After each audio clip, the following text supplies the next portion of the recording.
It's 2 o'clock. Good afternoon. I'm Rhys Wicks with 2NUR-FM Hunter News.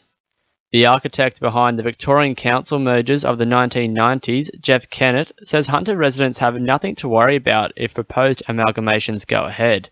He believes the fear of losing their jobs is the main reason why councillors are opposed to the amalgamations. However, Lake Macquarie Deputy Mayor Brian Adamthwaite says we should really be listening to what the public wants. It's important to make sure that we listen to the community, and the community has fairly clearly stated in a number of surveys, which we've had more than 16,000 people respond, that the residents of Lake Macquarie, 89%, would prefer not to amalgamate with the City of Newcastle. And council is the type of government, the level of government that is closest to the people and provides the services directly to the people. The Hunter region is set to benefit from a comprehensive $20 million package set to slash the New South Wales District Court backlog by more than 600 criminal trials over the next 2 years. Newcastle will see targeted trial call-over courts, pre-trial conferencing and additional sittings in order to provide immediate relief and improve access to justice.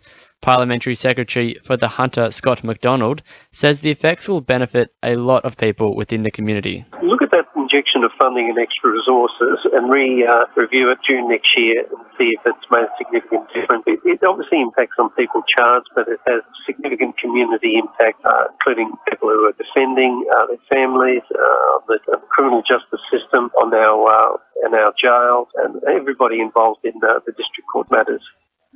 The decision over whether or not the old Hamilton Bowling Club will be turned into a childcare centre will be made at Newcastle City Council's meeting tonight. The Sandon Street site has been closed since 2013, with Adamstown preschool services pushing for the rights to the 20-year lease. Council will need to weigh up several complaints put through by residents, mainly concerned with traffic, parking and noise. A leading agriculturalist is hoping to breathe new life into old mine sites in the Hunter, proposing they could be turned into food production sites. Dr. Cameron Archer, a former Tokal Agricultural College principal, believes the sites hold a number of benefits if reused, including the future of the region's agricultural businesses. He says we need to consider how we treat old mine sites. I just think we have to keep looking at options and not close off options. And just because something's been changed enormously by mining, it doesn't mean to say it's not a resource we can use into the future. And sometimes we think we've destroyed land, which we have, but let's try and turn that into a positive rather than see it as a negative. Safe Work New South Wales are reminding businesses in the Hunter of their responsibilities at end-of-year work functions. Businesses are reminded they are still responsible for the health and safety of their workers at end-of-year events. Information on safely managing the use of alcohol and other drugs in the workplace can be located at the Safe Work New South Wales website.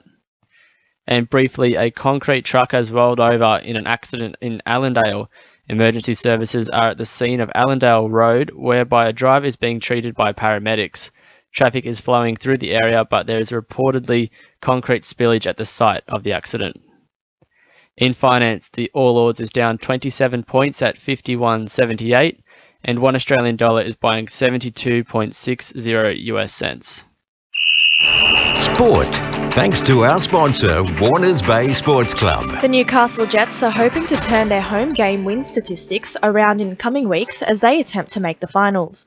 The squad have produced only one win on home turf so far this season and face 5 of their next 7 games at Hunter Stadium.